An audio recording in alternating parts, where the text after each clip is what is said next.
오늘 본문은 바리새인 서기관들과 예수님 사이에 벌어진 그 유명한 정결 논쟁에 관한 메시지입니다.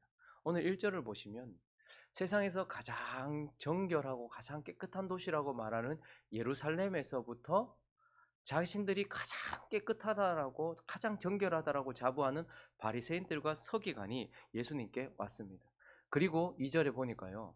그의 제자 중 몇 사람이 부정한 손, 곧 씻지 아니한 손으로 먹는 것을 보면서 예수님과 정결 논쟁을 벌이게 되는 것입니다. 무엇이 정결한가에 대한 논쟁을 벌이게 되었죠. 예수님은 오병이어의 기적을 통해서 그리고 무리를 걸어오는 이적을 통해서 오해되고 왜곡된 자기 자신에 대하여서 바로잡으셨어요. 근데 오늘 이제 예수님은 이 바리새인들과 서기관들과의 논쟁을 통하여서 오해되고 또 왜곡된 정결에 대한 개념을 바로 잡으시고 있는 것입니다. 사람이 어떻게 정결해지는가? 사람이 어떻게 하나님 앞에서 깨끗해지는가와 관련해서 오해되고 왜곡된 것이 많았단 말입니다. 무엇이 정결한가? 어떻게 하면 정결해지는가? 사람이 어떻게 하나님 앞에 정결할 수 있는가에 대하여서 왜곡된 개념을 이제 주님은 이들과의 논쟁을 통하여서 바르게 잡아가시는 것입니다. 그래서 오늘은요, 사람이 어떻게 깨끗해지는지, 우리가 어떻게 하나님 앞에서 정결할 수 있는지에 대하여 두 가지로 나눠서 살펴보려고 하는데, 그 첫 번째는요, 사람은 말씀을 지킴으로써 깨끗해진다라고 예수님께서 말씀해 주고 계십니다. 예수님과 지금 이들 사이의 논쟁의 쟁점이 무엇이죠? 어떻게 깨끗해질 수 있는가 하는 거예요. 사람이 어떻게 정결해지는가 하는 것이 바로 예수님과 이들 사이에 벌어진 논쟁의 쟁점입니다. 바리새인들은 어떻게 깨끗해질 수 있다고 말하고 있습니까? 3절에 보시니까요. 바리새인들과 모든 유대인들은 장로들의 전통을 지켜서 손을 잘 씻지 않고서는 음식을 먹지 않아. 장로들의 전통을 지킨다. 또 시장에서 돌아와서도 물을 뿌리지 않고서는 먹지 아니하며 그 외에도 여러 가지를 지켜오는 것이 있으니 잔과 주발 녹그릇을 씻음이로라. 5절요. 이에 바리새인들과 서기관들이 예수께 묻되 어찌하여 당신의 제자들은 장로의 전통을 준행하지 아니하고 라고 말하면서 이들은 사람이 장로의 전통을 따라서 살아갈 때에 깨끗해진다라고 이렇게 지금 왜곡되어 있었다라는 말입니다. 여러분, 이들은 모세를 통하여 주어진 하나님의 말씀이 있었어요. 그리고 그 말씀을 인간의 이성과 철학으로 해석하고 정리해 놓은 미시나라는 것을 가지고 있었습니다. 그러니까 우리처럼 이렇게 말씀이 있습니다. 그러면 이 말씀을 놓고서 장로들이, 그리고 많은 사람들이 자신의 이성을 가지고서 혹은 철학을 가지고서 이것을 해석을 하는 거예요. 그리고 정리를 하는 거예요. 그리고 적용점들을 자기들이 찾아가지고 정리해 놓은 미시나라는 것을 가지고 있었다라는 거예요. 그러니까 이 말씀에 대한 해석을 가지고 있었는데 7절을 보시면 그들은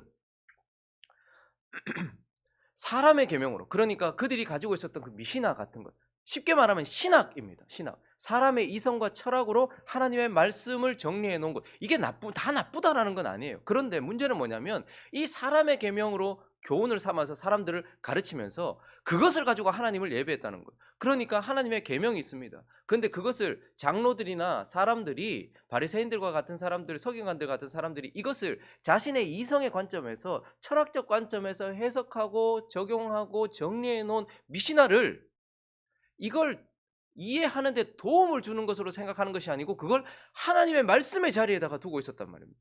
그래서 이들은 이 말씀이 아니라 이것을 따라서, 장로들의 전통을 따라서 손을 씻어야지 사람이 깨끗해지지, 장로들의 전통을 따라서, 장로들의 유전을 따라서 살아가야 사람이 깨끗해지지라고 그렇게 주장을 하고 있었다라는 겁니다.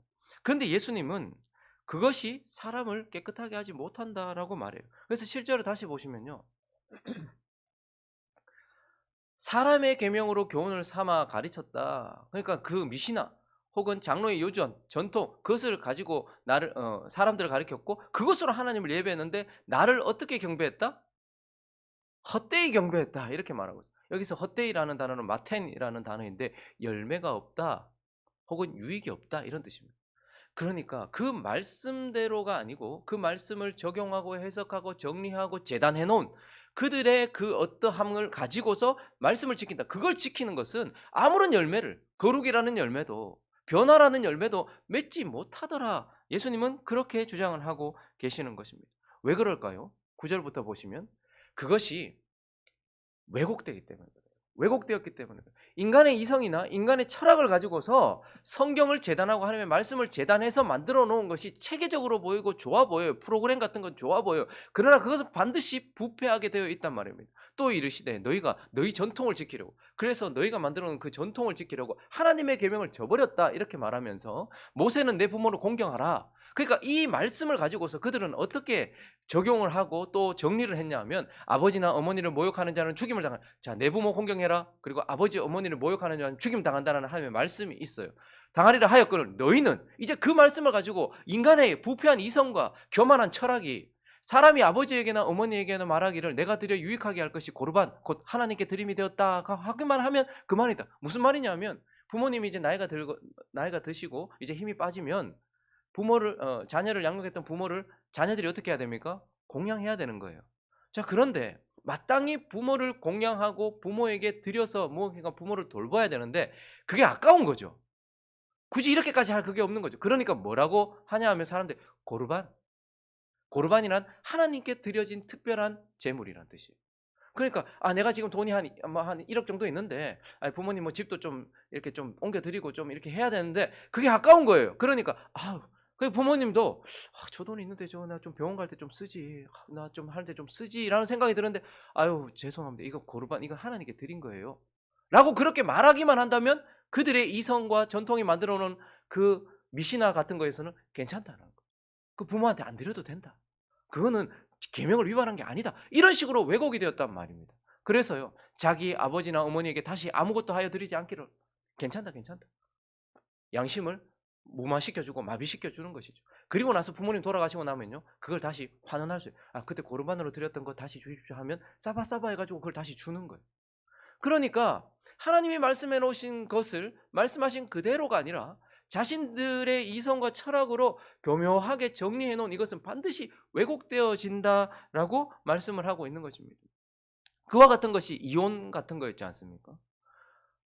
하나님은 모세를 통해서 사람이 이혼을 하려거든 여자에게 이혼 증서를 써주고 이혼해라 했어요. 그런데 하나님께서 그렇게 이혼 증서를 써주라고 말씀하신 이유는 여성들을 보호하기 위함이었습니다. 지금처럼 여성들이 사회적 지위를 가지고 있거나 그리고 무슨 경제적인 어떤 그러한 활동을 할 수 있을 때가 아니었단 말입니다. 그러니까 남편한테 버림을 받는 순간 여인은 사회적 매장인 거예요. 그냥 실질적인 죽음인 거예요.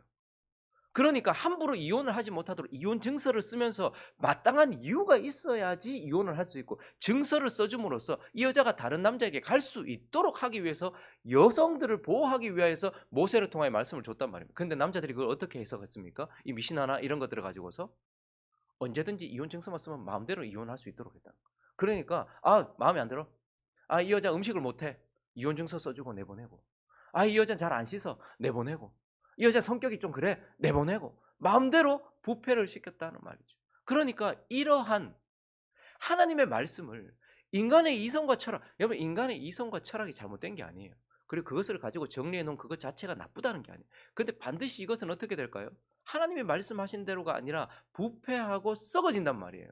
그래서 왜곡되더란 말이에요. 그래서 이것을 가지고서 하나님의 말씀을 대신해서 지키면 열매를 맺지 못하더라는 거예요. 교회 안에도 수많은 프로그램들이 있습니다.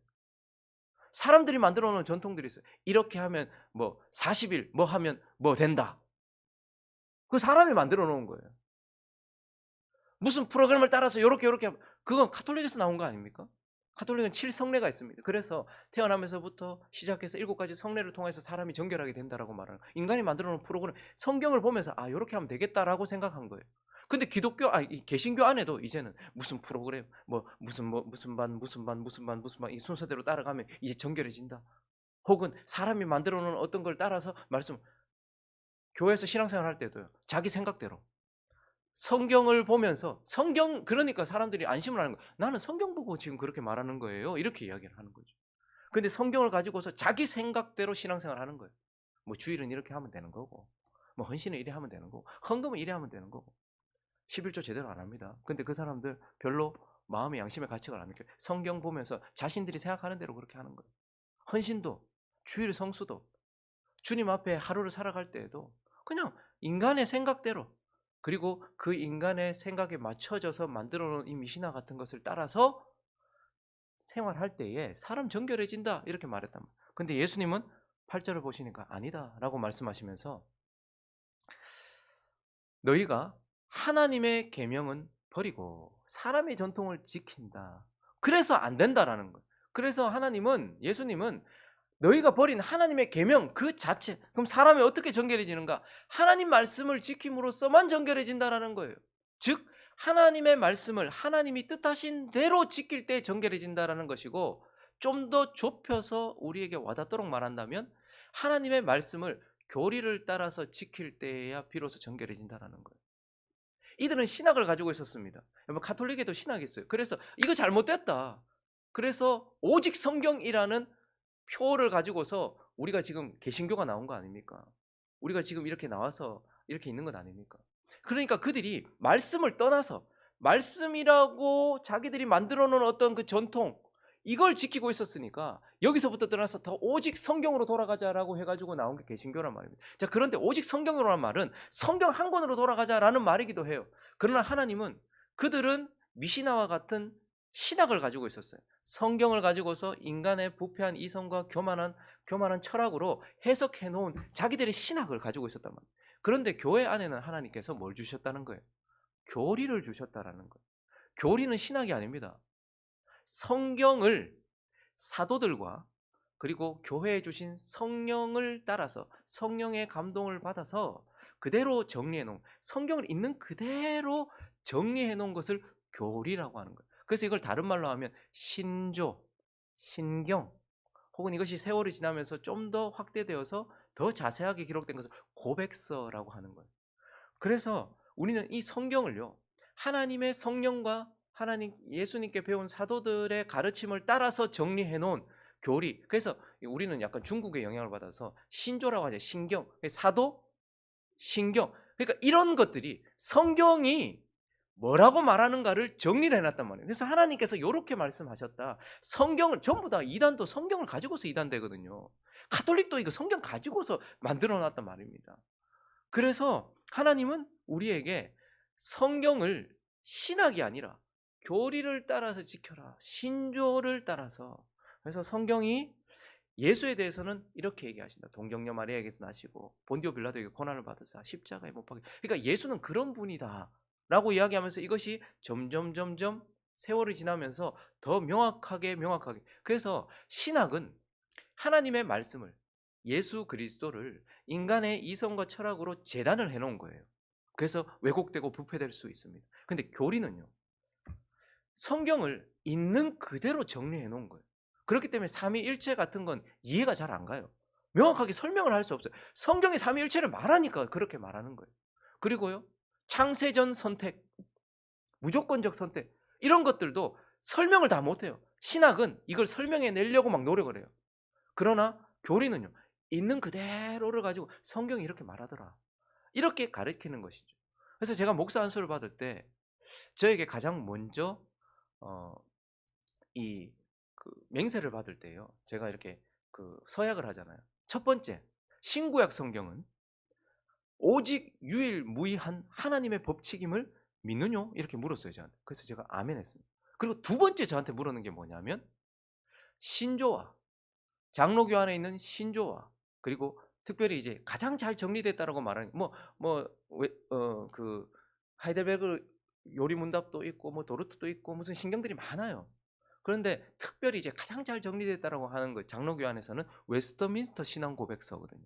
그래서 저에게 첫 번째 물었던 게, 성경 신구약 성경 66권은 오직 유일무이한 하나님의 말씀임을 신봉하느뇨? 이게 첫 번째 질문이고, 두 번째는 장로교 안에 있는 신조와 웨스터민스터 신앙 고백서가 이 성경을 유일하게 아름답게 총괄해 놓은, 완전하게 총괄해 놓은 것임을 믿느뇨?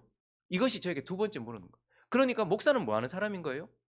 지금 바리새인들과 서기관들은 하나님의 계명을 자신들이 만들어 놓은 미시나를 가지고서 해석하고 가르쳤단 말이에요. 근데 저는요, 이 성경을 교리를 따라서 해설을 해야 되는 거예요. 그러니까 설교란 결국 성경 말씀을 내 이성과 철학이나 사람들이 듣고 싶어하는 말을 전하는 것이 아니고, 이 성경을 주신 하나님께서 교회 안에 주신 교리를 따라서 그 교훈에 맞추어서 그렇게 설교를 해야 되는 것이고 그것을 따라서 사람들이 말씀을 지킬 때에야 비로소 열매를 맺는다라고 우리에게 가르쳐 주면서 예수 그리스도는 사람의 전통이 아니라 사람의 철학, 이성 그것으로 만들어낸 신학이 아니라 하나님께서 말씀하신 그대로 교리를 따라서 그 교훈을 따라서 말씀을 지킬 때 사람이 어떻게 된다는 거예요? 정결해진다라고 우리에게 말씀해 주고 계시는 것입니다. 그리고 이제 오늘 이 말씀을 통하여서 예수님께서 사람이 어떻게 정결해지는가 왜곡된 그 개념에서 바로잡으시면서 사람은 마음을 씻음으로써 깨끗해진다라는 거. 오늘 이 바리새인들과 서기관들은요. 3절 다시 보시면요. 바리새인들과 서기관들. 바리새인은 구별된 자 이런 뜻입니다. 하나님의 나라를 위하여 거룩하게 구별된 자. 그러니까 하나님 나라가 임하도록 하기 위해서 정결하게 살았던 자예요. 바리새인들과 모든 유대인들은요. 깨끗해지고 싶었어요. 그래서 장로들의 전통을 따랐던 것이죠. 그러면서 뭘 했냐면 손을 씻었단 말입니다. 물로 손을 씻었어요. 그리고 4절을 보시면 어디 나갔다가 돌아오면 물을 뿌려 가지고 자기를 깨끗하게 하고 그리고 잔, 주발, 녹그릇 뭐 이런 것들 외적인 것들을 물로 씻음으로써 사람이 깨끗해지고 내가 깨끗해진다라고 생각을 하면서 그렇게 자신을 깨끗하게 하려고 했습니다. 그런데 예수님 뭐라고 말씀하십니까? 15절 다시 보시면요. 무엇이든지 밖에서 사람에게 들어가는 것 혹은 외적인 것은 사람을 더럽히지 못한다라고 말. 너희는 손 안 씻으면 너희가 더럽다고 생각하지. 그리고 시장 같은데 세속적인 곳에 갔다가 물을 뿌려서 너희 몸을 안 씻으면 내가 더럽다고 생각을 하지. 그리고 녹그릇, 주발 이런 것들 외적인 것들 안 씻으면 너희가 더럽다고 생각을 하잖아. 그런데 예수님은 15절을 통해서 뭐라고 말씀하세요? 아니야. 그리고 무엇이든지 밖에 있는 것은 그래서 거기서부터 들어오는 것은 사람 못 더럽혀. 대신에요. 16절부터 보시면 사람 안에서 나오는 것이 사람을 더럽힌다라고 말해요. 사람 안에 있는 것. 마음에 있는 것, 마음이 사람을 더럽힌다. 그래서 18절부터 23절까지 보시면 예수께서 이르시되 너희도 이렇게 깨달음이 없느냐. 무엇이든지 밖에서 들어가는 것. 야, 만약에 손을 안 씻고 내가 밥 먹었다. 그래서 손 안 씻고 먹은 음식이 너를 더럽힌다고 생각하느냐?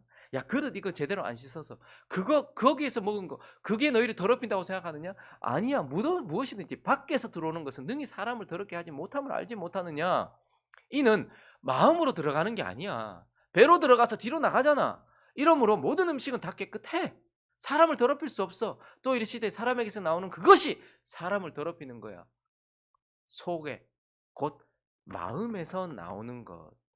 악한 생각, 곧 음란과 도둑질과 살인과 간음과 탐욕과 악독과 속임과 음탕과 질투와 비방과 교만과 우매함이니 이 모든 것, 이 마음에 있는 것이 사람을 더럽히는 거야라고 말. 여러분들 오늘도 아침에 나오시면서 세수하고 나오셨죠? 양치하고 이렇게 나오시잖아요. 물론 그거 중요합니다. 근데 정말 우리를 더럽히는 것, 하나님 앞에서 우리를 더럽게 하는 것은 우리 마음인 것. 그래서 지금 여기 나와서 뭐 하려고 나온 거예요? 오늘도 마음을 씻으려고 나온 거. 예수님은 그래서 사람은 마음을 씻을 때야 깨끗해진다. 몸을 씻는다고 깨끗해지는 것이 아니고 바리새인들과 서기관들이 늘 날마다 시장 갔다 와가지고 몸 씻고 샤워한다고 깨끗해지는 게 아니고 그 속에 있는 마음을 씻어야 된다라는 거죠. 근데 사실 이들의 정결 예식 있잖아요. 이건 아론의 후손들 그러니까 제사장들에게 주어졌던 거예요. 출애굽기 30장을 가보시면요. 여호와께서 모세에게 말씀하여 이르시되 너는 물두멍을 노수로 만들고 이렇게 큰 대야입니다. 그 받침도 노수로 만들어서 씻게 해라. 그러니까 성소 들어가기 전에 특별히 1년에 한 번 또 지성소 들어가잖아요. 거기 들어가기 전에 씻게 해라. 그것을 회막과 제단 사이에 둬서 그래서 회막과 제단 사이 요 앞에 둬가지고 그 속에서 물을 담아놔서 그래서 그렇게 해서 아론과 그의 아들들이 그 두멍에서 수족을 씻되 그들이 회막에 들어갈 때에 물로 씻어 죽기를 면할 것이요 제단에 가까이 가서 그 직분을 행하여 여호와 앞에 화제를 사를 때에도 그리할지니라. 이와 같이 그들이 그 수족을 씻어 죽기를 면할지니 이는 그와 그의 자손이 대대로 영원히 지키고. 그러니까 지금 이 그들이 지키고 있었던 규례는 사실 제사장들에게 주어졌던 규례거든요. 제사장들이 하나님 앞에 나아가서 하나님을 섬길 때에 해야 되는 수족을 씻는. 그래 사실은 수족을 씻는 것, 손을 씻는 건요. 단순히 손을 씻는 게 아니었어요. 제사장들에게 뭘 씻는 거예요? 손을 씻으면서 뭘 하는 거예요? 마음을 씻도록 하기 위함이었단 말이에요. 이 처음부터 하나님께서 의도하셨던 것은 손을 씻으면서 '아 내가 지금 하나님 앞으로 나아가지. 내가 지금 하나님 임재 앞으로 나아가지.' 그러니까 뭐 하는 거예요? 손 씻으면서 뭐 하는 거예요? 마음을 씻는 거예요. '아 내 안에 있는 더러움들 이걸 씻도록' 처음부터 마음을 씻는 것이 의도였지 손 씻는 것 자체. 그런데 바리새인들은요. 손만 씻으면 깨끗해진다라고 생각을 하면서 주장을 하면서 그렇게 하고 있었다라는 거예요. 그래서 이스라엘 백성들에게 중요한 것, "야 너희가 하나님 앞에 깨끗해야 돼." 손 씻는 거 여기에다가 집중했단 말입니다. 거기다가요. 음식 규례 이것이 정말 중요했어요. 그러니까 하나님께서 부정하다 하는 음식 먹으면 더 더러워져. 하나님께서 정하다 하신 음식만 먹어야 돼. 그런데 그 음식도 사실은 음식 자체가 정하고 부정하다기보다는 그 음식을 바라보시는 하나님, 그 짐승을 바라보시는 하나님이 그게 부정하다 했거든요. 그러니까 처음부터 그 음식도 우리의 마음과 관련돼 있는 것이었습니다. 신명기 14장 가보시면 음식 규례와 관련된데 너는 가증한 거 먹지 마라 이렇게 얘기했거든요. 가증한 것 우리 눈에 보기에 가증하다 이게 아니고 하나님이 저 가증하다라고 한 거 먹지 마라라고 했어요. 그래서 유대인들은 음식을 상당히 중요시하게 생각했습니다. 지금 아직까지도 저기 이슬람 사람들은 음식 상당히 중요하게 생각하잖아요. 그게 하나님께서 그렇게 하셨다라고 이렇게 이야기하지 않고 그냥 그 음식 자체가 더럽고 부정한 이렇게 생각한 거예요. 그러나 그 음식을 바라보시는 하나님의 관점에서 봤을 때 우리의 마음을 지금 타겟을 하고 있는 거예요. 그래서 6절부터 보시면요. 하나님이 짐승 중에 굽이 갈라져 쪽발도 되고 그리고 짐승 중에 새김질도 하는 것은 하나님 보시기에 그러니까 굽이 갈라진 것 그리고 새김질하는 것. 이 두 가지 다 있는 것. 요거는 먹어도 돼. 정결하게 보여. 자, 그런데 색임질은 하거나 굽이 갈라진 짐승 중에서도 너희가 먹지 못할 것이 있는데 곧 낙타, 토끼, 사반 그것들은 색임질을 해요. 근데 굽은 갈라지지 않았다. 그래서 그거 부정하다 이렇게 말했어요. 그리고요 돼지는요 굽은 갈라져 있는데 쪽발인데 색임질은 못함으로 너에게 부정하다 이렇게 말. 그러니까 돼지는 먹지 말아라. 그리고 토끼 같은 것도 먹지 말아라. 근데 하나님이 색임질도 하고 쪽발인 것은 정하다 말씀하셨어요. 그러니까 이것도 있고 저것도 있는 것, 둘 다 있는 것은 정한데 둘 중에 하나만 있는 것은 부정하다 이렇게 말씀하세요. 이건 뭘 의미하는 걸까요? 우리가 신앙생활 할 때에 하나님께서는 온전하게 봐요. 좌로나 우로나 치우치지 않기를 바라신단 말입니다. 그런데 마치 그리스도인들이 색임질을 하는데 쪽발이거나 쪽발인데 색임질을 하지 않는 것처럼 믿음은 있다고 말하는데 행함이 없거나 행함은 있는데 막 열심히 하는데 믿음 없이 하거나 둘 중에 하나라도 없으면 온전치 않다라는 거예요. 이런 것처럼 온전하지 않은 것 그러니까 너희 마음이 온전해야 된다라는 것을 음식을 통해서 알게 하신다라는 말이에요. 그리고 계속해서 이어지는 말씀을 한번 보시면요. 물에 있는 것들 물이라는 특수한 공간 속에서 이제 그러한 세상 속에서 살아가는 것들 하나님께서 물에서 살도록 하기 위해서 뭘 주셨습니까? 지느러미와 비늘을 주셨단 말입니다. 그래서 이거 가지고 물에서 살아가는 것들은 네가 먹을 수 있어. 자 그런데 지느러미와 비늘 없는 모든 것은 너희가 먹지 못한다 이렇게. 그러니까 하나님께서 물이라는 공간 속에서 살아갈 수 있도록 하기 위해서 지느러미와 비늘을 주셨는데 그런데 그것 말고 다른 방식으로 살아가는 짐승들은 하나님 보시기에 부정하니까 그거 먹지 마라 이렇게 말했어요. 이걸 통해서 하나님 뭘 말씀하실까요? 그리스도인들이 하나님이 주신 방식대로 살아야 된단 말입니다. 물질을 의지하지 않고 하나님을 의지하고 살아가고 하나님께서 주신 비늘과 지느러미처럼 하나님께서 주신 말씀을 따라 살아가고 믿음으로 살아가고 그리스도인들은 세상 사람들과는 다른 방식으로 살아가는 것이 아니라 하나님께서 주신 방식으로 살아가야 된다라는 것을 마음에 새기도록 하기 위해서 그렇게 하셨다라는 거예요. 그리고요 또 계속해서 보시면요. 이런 것을 또 먹지 못한다라고 말했는데 또 새들 중에는 독수리, 솔개, 물수리, 그리고 매, 새매, 매의 종류 먹지 마라 이렇게 말씀하셨어요. 왜 이런 것들 먹지 마라 했지? 다 저런 것들은 뭐죠? 육식하는 새들이에요. 피와 관련된 새란 말이에요. 그리고 올빼미, 부엉이, 그리고 또 당아, 흰 올빼미 이런 것들도 먹지 마라 했어요. 올빼미들은 뭐에 속한 새입니까? 밤에 속한 새. 그러니까 이런 것들 하나님 보시기 부정하다라고 하면서 하나님이 음식을 통해서도 우리의 마음이 좌로나 우로나 치우치지 않고 그리고 하나님께서 주신 합당한 방식대로 살아가며 어둠에도 속하지 아니하고 살인과 간음, 피 이런 것들과 속하지 않은 그러한 거룩한 방식으로 살아가라라는 것을 우리의 마음에 가르쳐 주기 위하여서 주신 거란 말이죠. 그러니까 우리는 물로 몸을 씻어서 깨끗해지는 것이 아니고요. 성령으로 마음을 씻어서 깨끗해진다라고 주님께서 말씀하시면서 사람은 말씀으로 깨끗해지고 성령으로 마음을 씻음으로써 깨끗해진다. 말씀을 행함으로써 깨끗해진다. 성령으로 마음을 씻음으로써 깨끗해진다라고 우리에게 왜곡된 정결에 대한 개념을 바로잡아 주시는 것입니다. 말씀을 정리하겠습니다.